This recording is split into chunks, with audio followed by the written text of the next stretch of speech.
It was all about influencing our behaviour. In other words, it was, and still is, manipulation of the masses. They said it in our face, but for some reason, the people didn't hear it. Once fear is struck, ears are closed.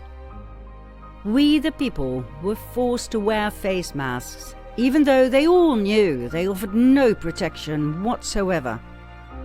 The elite cabal members and their puppets in high places pretend to wear masks, or they don't even bother at all. They are obviously above the law.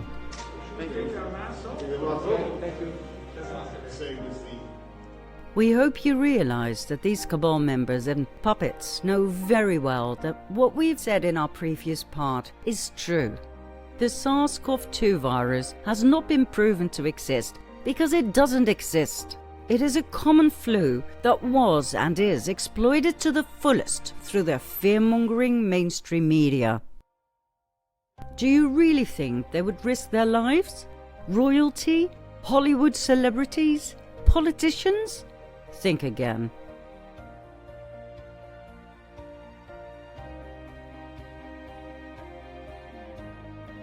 If there truly was a deadly virus out there, they would be the first to wear a mask, to wash their hands, to keep social distancing, and to self-quarantine. They are showing you it is all fake.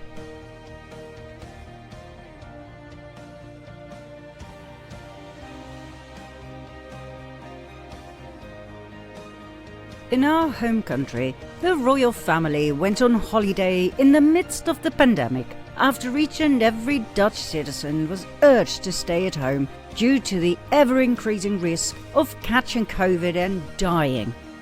While enjoying the delights of Greece, they forgot to wear masks.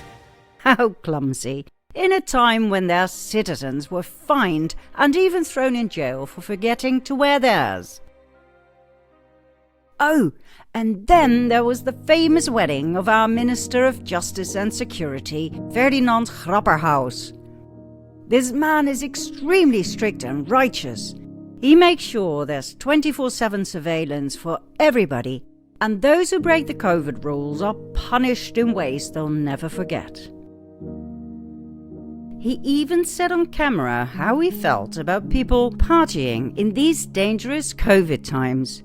En ik kan me alleen maar één ding zeggen, als je nu in deze omstandigheden een huisfeest houdt waar gewoon iedereen dat kan raden dat het niet mogelijk is om die 1,5 meter aan te houden, dan ben je een stel aso's. Ik zeg het gewoon keihard, dan ben je echt een stel aso's. Doe dat nou niet, dan ben je een stel aso's. Now, this man got married and had a lovely party in a time of obliged face masks, social distancing and a ban on partying in general.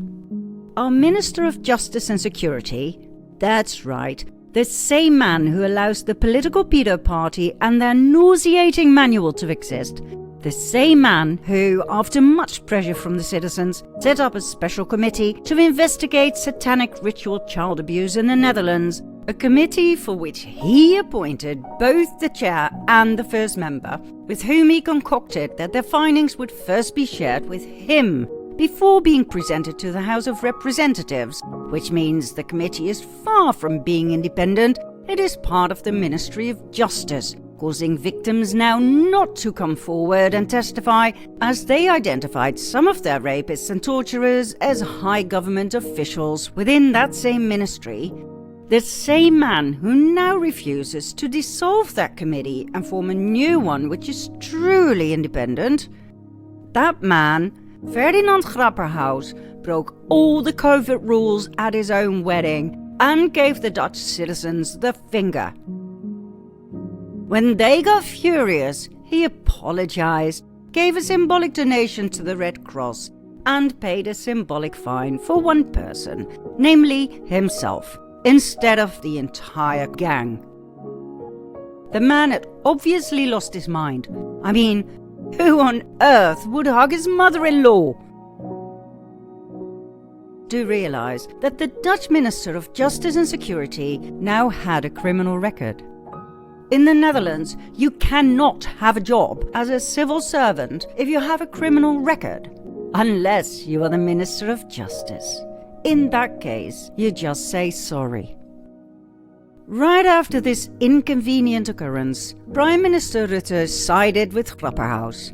He defended him so he didn't have to resign. Grapperhaus took the immediate opportunity to state he wanted to see if a convicted COVID violation could be taken off a criminal record. In general, of course, not just for himself. Well, maybe they're smarter than we give them credit for. You see, Grapperhaus's wedding scandal turned out to be a decoy, a distraction away from something he didn't want in the limelight. What happened? On June 27, 2020, investigative journalist platform Argos released their shocking audio documentary about satanic ritual child abuse in the Netherlands, which created quite a storm. Both the Dutch people and the House of Representatives insisted upon an official investigation into this horrific topic. But our Minister of Justice and Security didn't want that. God only knows why. Knowing that a simple no would not find favour, he used his wedding as a decoy. He turned it into a scandal by ignoring the COVID rules.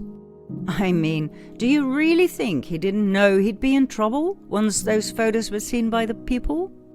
And oh my, they were published in each and every magazine and newspaper you can think of.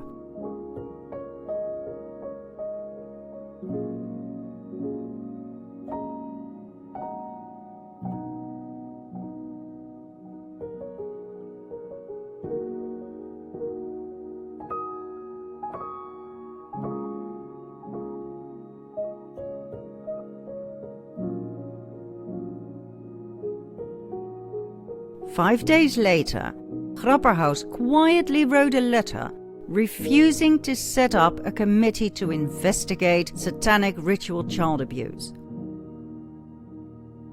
Instead of listening, as our Minister of Justice, for God's sake, to the horrific accounts of the victims who had stepped forward after hearing the Argos documentary and realizing they were not alone, Grapperhaus denied them everything, indirectly calling them insane liars.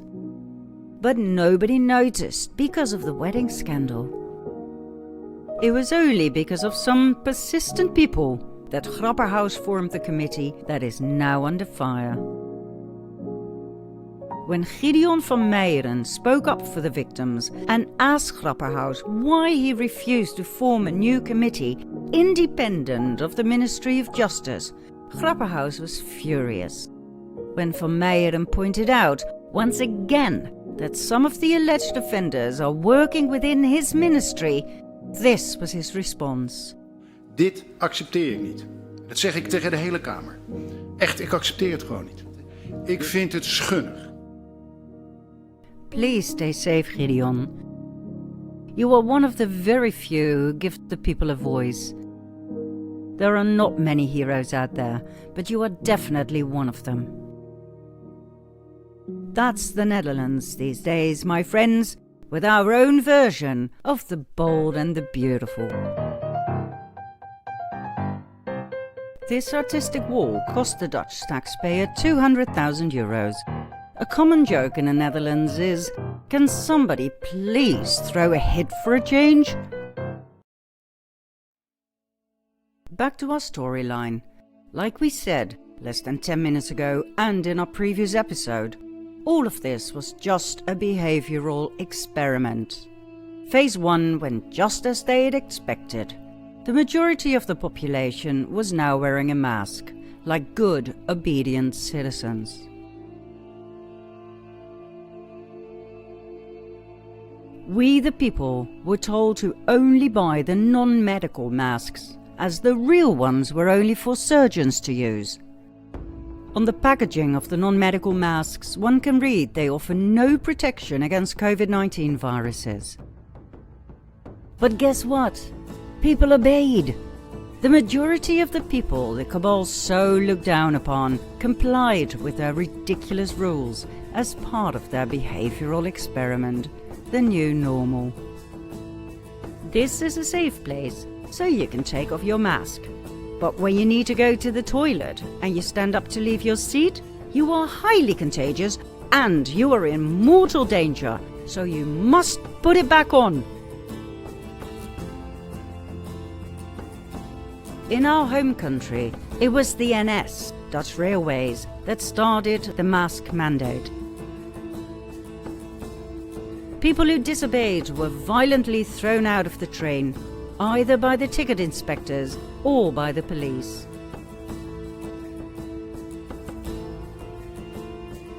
To be honest, we were not surprised, as it was the NS that deported the Jews to the death camps in World War II.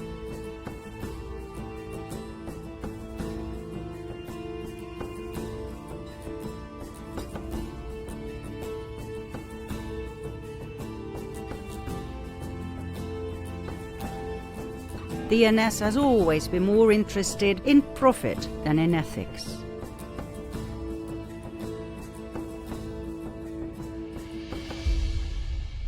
What did surprise us was how easy it was to subjugate people to their will. Instead of massively boycotting Dutch railways and bringing them to their knees by destroying their profits, people complied. The rules became weirder and weirder.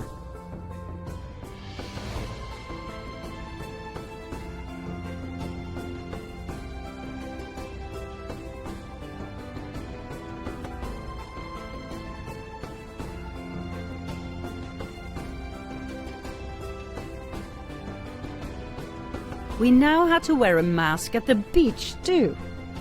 If all coronaviruses are spread via aerosols, meaning by exhaling, sneezing or coughing, wouldn't it all just disappear into thin air at the beach? But then again, who were we to question the capabilities of the doctors on TV or our governments, who had our best interest at heart, So, wear your damn mask at the beach. Those who disobeyed were arrested and dragged into a police van, with violence if needed. After all, it was for your own health. We could have known the doctors on TV were paid by those who made massive profits from the COVID project. The Bill and Melinda Gates Foundation, the Rockefeller Foundation, and all the other so-called philanthropists we exposed in our previous parts. Do you really think they would allow independent scientists to speak to the public? Of course not. The first thing they would say is, look, a virus is way too tiny to be withheld by a mask. They would show scientific evidence to prove it. That was not the idea. The idea was to see how easy it was to terrify and suppress the people, to take all their freedoms away, one by one so they wouldn't notice it, and then finally to get rid of them once and for all. And it worked. Fear kept them submissive and right where they belonged, bent and about to break under the oppression by the Cabal. As time went by, the warning signs were extended to shopping centres, parks, even to ancient sites. Now, it's not that we underestimate the importance of science in general.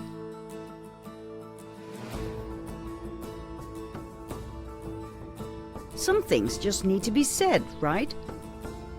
But, I mean, seriously? How old do they think we are, 5? Now, the strangest thing is that no efforts were made to collect and destroy the worn and thus contaminated masks. They were everywhere. Yet, the people went along as if it were the most natural thing in the world.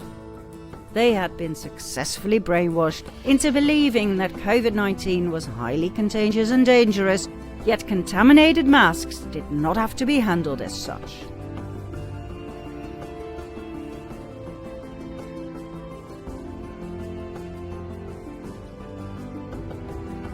no questions were asked. Even when these videos went viral on social media, people clung to the false security of their masks, like a child clinging to its security blanket. Medical professionals stepped forward, warning people about the dangers of wearing masks all the time.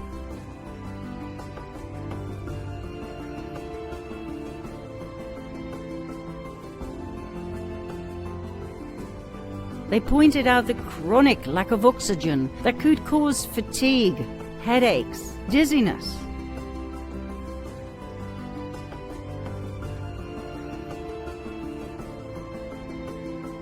I'm going to test oxygen level under a mask using an OSHA-approved air quality monitor that tests for oxygen levels, hazardous gas levels, LEL, CO, NH3, H2S, stuff like that. This monitor is bump tested every day. It's calibrated every 30 days. OSHA requires 19.5% oxygen to work in a space. Look it up. Normal oxygen levels is anywhere from 20 to 21, right in that area. So I'm gonna do a little test here. I'm gonna put the sampling tube at the corner of my mouth, and I'm not exerted, I'm just standing here. So we're gonna put it right here. That's going straight to the air quality monitor. 20.5.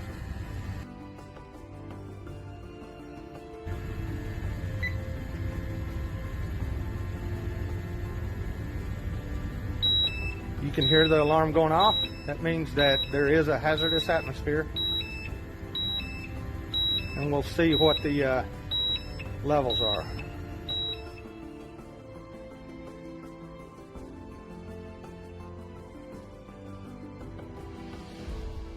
If you're wondering about headaches and stuff like that, there's why. Because you're not getting enough oxygen.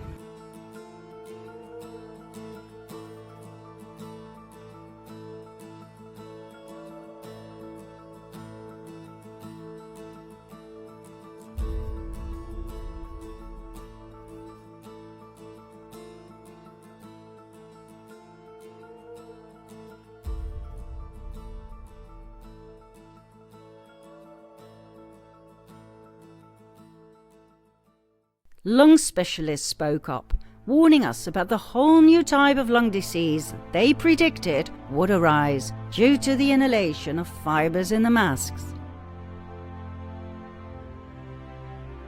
Please realize that face masks contain polymers, as in plastics, awful to inhale all day and even worse for the environment.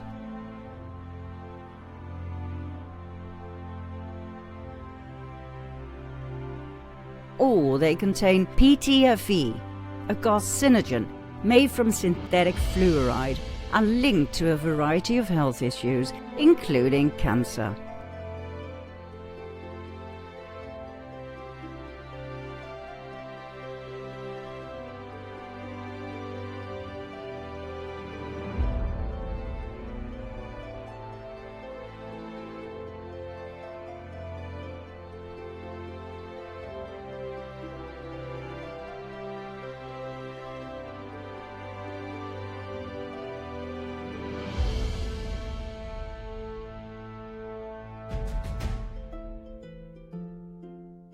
The delusional madness of forcing children to wear face masks blatantly ignores expert warnings. The child needs the brain to learn, and the brain needs oxygen to function. We don't need a clinical study for that. This is simple, indisputable physiology. This well-known German neurologist and neurophysiologist, Dr. Marguerite Gries-Brison, warns of a tsunami of dementia years down the road because of oxygen deprivation from wearing masks today. Are you willing to risk your brain to scientifically unfounded, politically motivated mandates? The re-inhalation of our exhaled air will without a doubt create oxygen deficiency and a flooding of carbon dioxide. We know that the human brain is very sensitive to oxygen deprivation. There are nerve cells, for example in the hippocampus, that can't be longer than 3 minutes without oxygen. They cannot survive. The acute warning symptoms are headaches, drowsiness, dizziness, issues in concentration, slowing down of reaction time, reactions of the cognitive system. However, when you have chronic oxygen deprivation, all of those symptoms disappear because you get used to it. But your efficiency will remain impaired and the undersupply of oxygen in your brain continues to progress.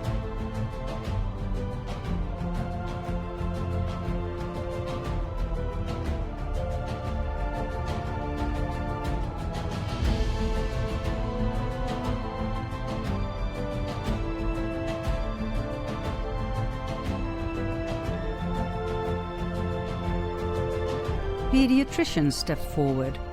They were convinced that babies and infants wearing masks would have retarded development in life due to a chronic lack of oxygen.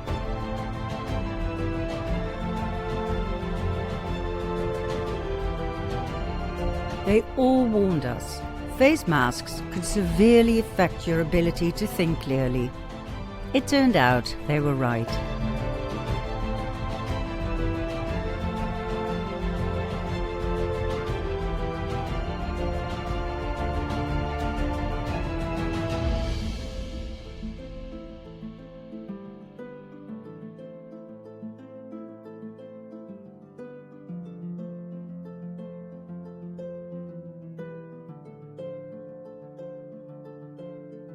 Some police officers, too, were unable to think clearly.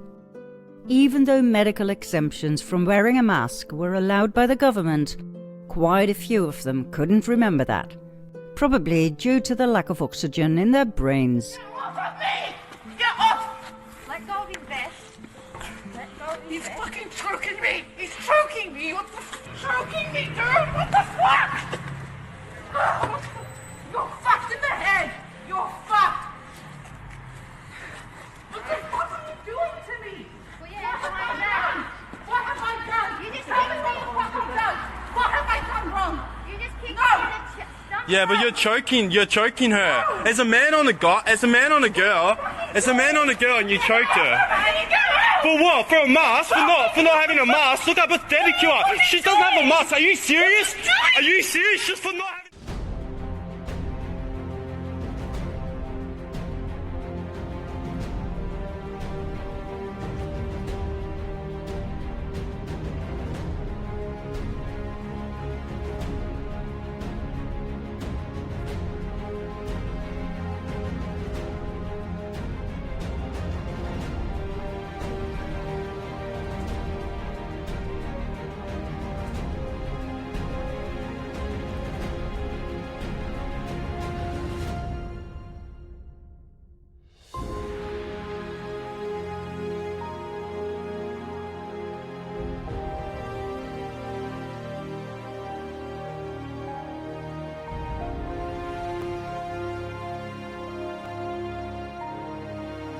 The Cabal had us right where they wanted us, unable to think straight, paralyzed by fear, just about ready to sell our souls for a redeeming solution to this great pandemic.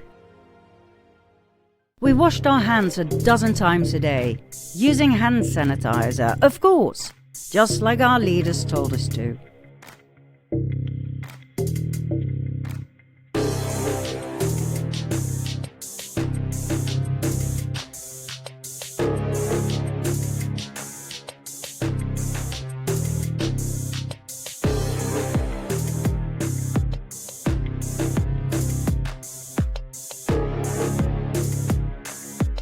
It didn't matter that our skin started blistering. It didn't matter that the hand sanitizer killed good germs too, the ones we need for a strong immune system. It didn't matter that those same hand sanitizers contain toxic methanol that, if absorbed by the skin in certain amounts, can lead to methanol poisoning with a variety of symptoms, ranging from headaches, nausea and dizziness, to vision problems, loss of consciousness, even death.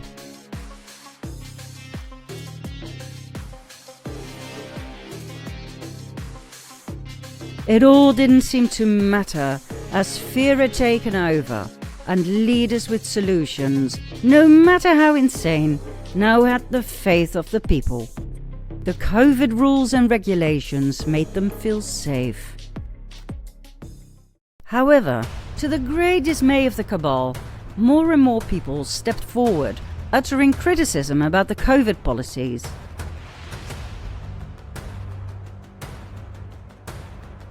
Some of them had put face masks under a microscope and found the disturbing presence of things that should not have been there. What we are looking at here are called Morgellons. Morgellons are tiny fibers that cause something called Morgellons disease.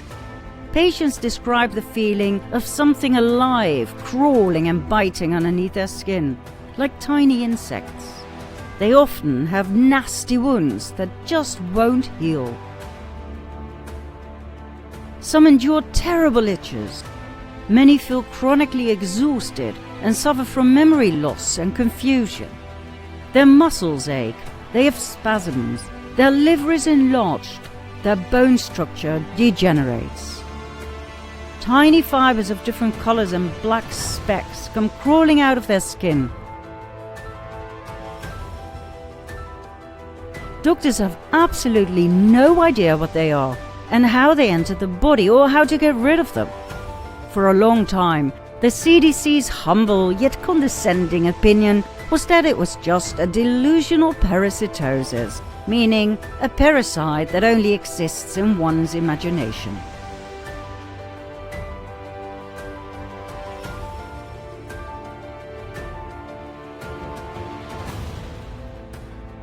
But after a lot of incoming reports, the CDC decided to change the name from delusional parasitosis to an unexplained skin condition known as Morgellons. According to Dr. Hildegard Stanninger, who studied them for years, Morgellons are not parasites, they are 100% man-made through nanotechnology. Now the creepy thing is, they can be found in places where you don't expect them. In chemtrail samples, meaning they are sprayed down on us. In face masks, nose swabs, and vaccines. You don't believe us? Let us show you the evidence, which, by the way, is very easy to find. All you have to do is a little experiment. Let's start with a mask, shall we? Place the mask over a bowl of hot water, which resembles the effect of your exhalation, hot and moisture. Now put the mask under a microscope and behold, Morgellons in your face mask. Man-made nanobot technology fibers that behave like parasites, that are activated when you breathe into your mask because of your body heat, and that react to magnets. They do not burn when exposed to extreme heat. What's more, they move towards little pieces of food left behind in your mask. What the f*** are they doing in your face mask? Do you realize that you actually inhale these things? Do we even know what they do once they are inside your lungs? The Dutch RIVM wrote about this enigma on its website. Yes, indeed there are nanoparticles in face masks, and we don't have a clue as to whether or not this has any negative effects on people. My, don't you just love their honesty? One would expect the people to wake up by now, right? We remember turning the TV on to see footage of millions of Dutch people burning their masks and celebrating their reclaimed unlimited access to oxygen. Now that even the RIVM had admitted something fishy was going on with those masks. But no, to our astonishment, we saw the same droning repetition of fear-mongering emphasis on the importance of face masks and social distancing. Fear had struck. Insanity was the result. That it was all just a behavioural experiment was made excessively clear by fun little experiments such as these.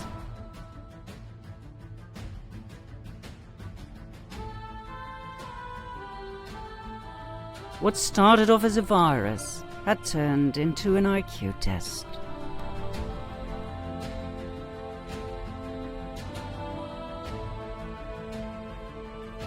a societal rupture started to become visible.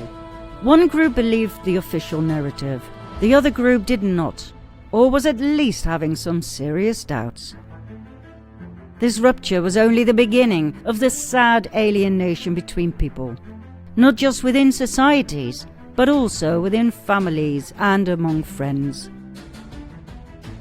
The believers could no longer identify with the disbelievers, and vice versa. The divide and conquer strategy of the Cabal was once again victorious.